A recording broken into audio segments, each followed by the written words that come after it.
Assalamualaikum warahmatullahi wabarakatuh. Selamat pagi, Bu Eli dan teman-teman semuanya.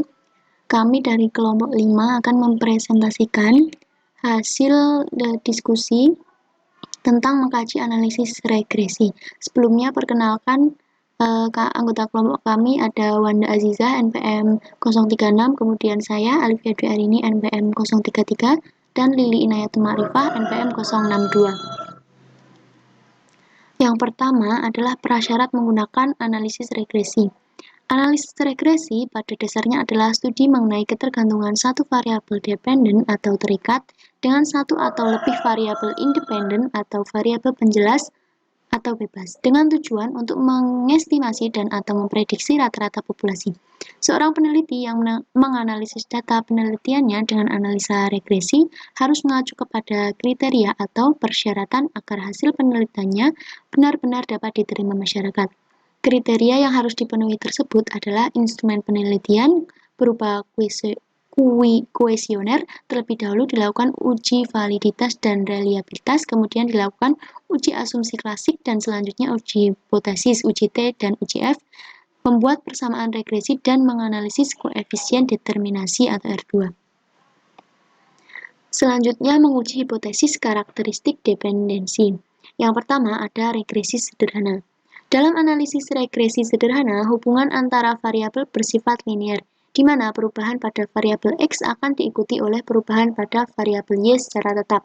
Sementara pada hubungan non-linier, perubahan variabel X tidak diikuti dengan perubahan variabel Y secara proporsional. Secara matematis, model analisis regresi linier sederhana adalah seperti berikut.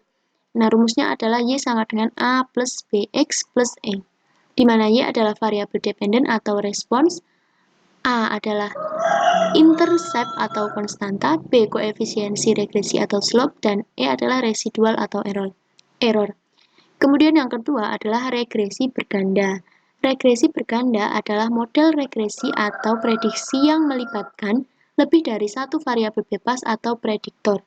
Istilah regresi berganda dapat disebut juga dengan istilah multiple regression atau regresi linear majemuk. Berikut adalah rumus atau formula untuk regresi linear berganda, yaitu Y sama dengan A plus BX1 plus CX1 plus DX3. A plus BX1 plus CX2 plus DX3 plus E, di mana Y adalah variabel terikat, kemudian X1, CX2, X3 itu variabel bebas, A konstanta, BCD adalah koefisien regresi, dan E adalah error. Model regresi linear sederhana yang ideal harus memenuhi beberapa asumsi sebagaimana berikut. Yang pertama adalah eksogenitas yang lemah. Syarat dalam model regresi linear adalah bahwa variabel X bersifat tetap, sedangkan variabel Y bersifat acak atau berubah, di mana satu nilai variabel X akan memprediksi variabel Y, sehingga ada kemungkinan terdapat beberapa variabel Y. Oleh karena itu, harus ada nilai kesalahan pada variabel Y. Yang kedua ada linearitas. Model analisis regresi bersifat linear. Artinya, ya Allah,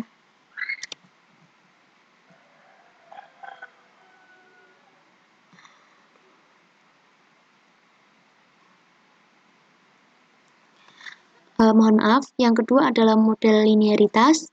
Model analisis regresi bersifat linear, artinya kenaikan variabel X harus diikuti secara proporsional oleh kenaikan variabel Y. Jika dalam pengujian linearitas tidak terpenuhi, maka dapat dilakukan transformasi data atau menggunakan model kuadratik, eksponensial, atau model lainnya yang sesuai dengan pola hubungan non-linear. Yang ketiga, variansi error yang konstan. Variasi error perlu konstan karena jika konstan, maka variabel error dapat membentuk model sendiri dan mengganggu model utama, sehingga penanggulangan permasalahan bisa diatasi dengan menambahkan model variance error ke dalam model ARCH atau GARCH. Yang keempat ada autokorelasi untuk data time series. Untuk menggunakan analisis regresi sederhana pada data time series atau data yang disusun berdasarkan urutan waktu, terdapat satu asumsi yang harus dipenuhi, yaitu asumsi autokorelasi.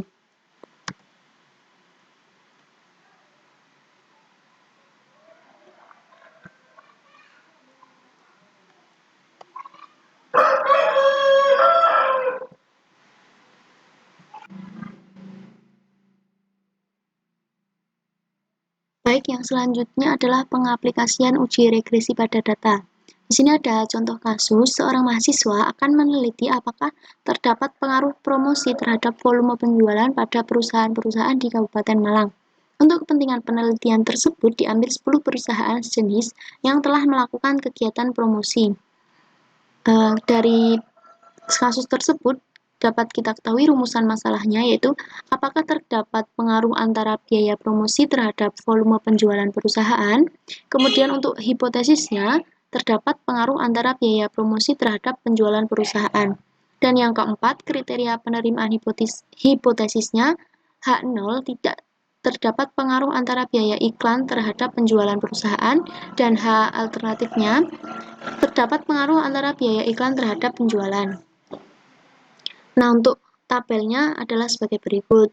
Untuk hasil analisisnya, seperti pada tabel,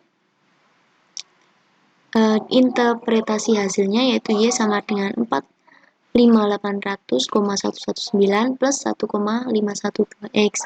Maka persamaan regresi linear sederhana tersebut adalah konstanta sebesar 45.800,119 tanpa kegiatan promosi X atau biaya promosi sama dengan 0.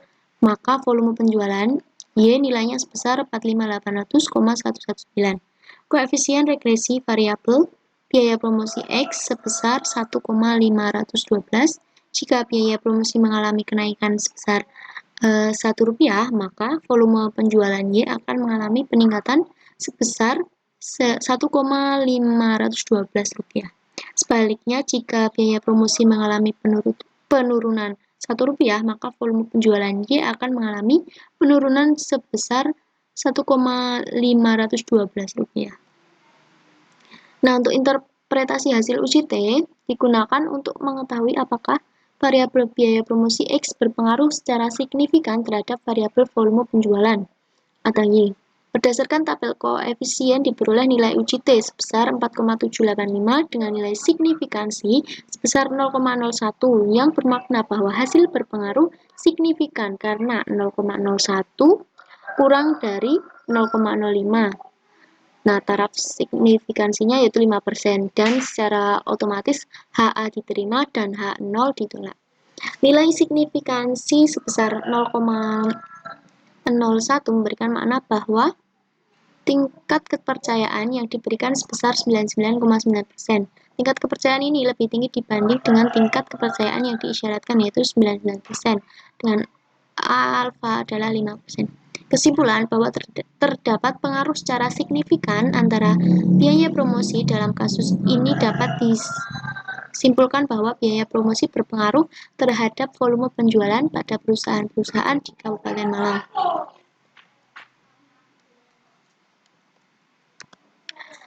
Baik, mungkin itu saja presentasi dari kelompok 5. Kurang lebihnya kami mohon maaf bila ada kekurangan. Billahi taufiq wal hidayah. Wassalamualaikum warahmatullahi wabarakatuh. Terima kasih.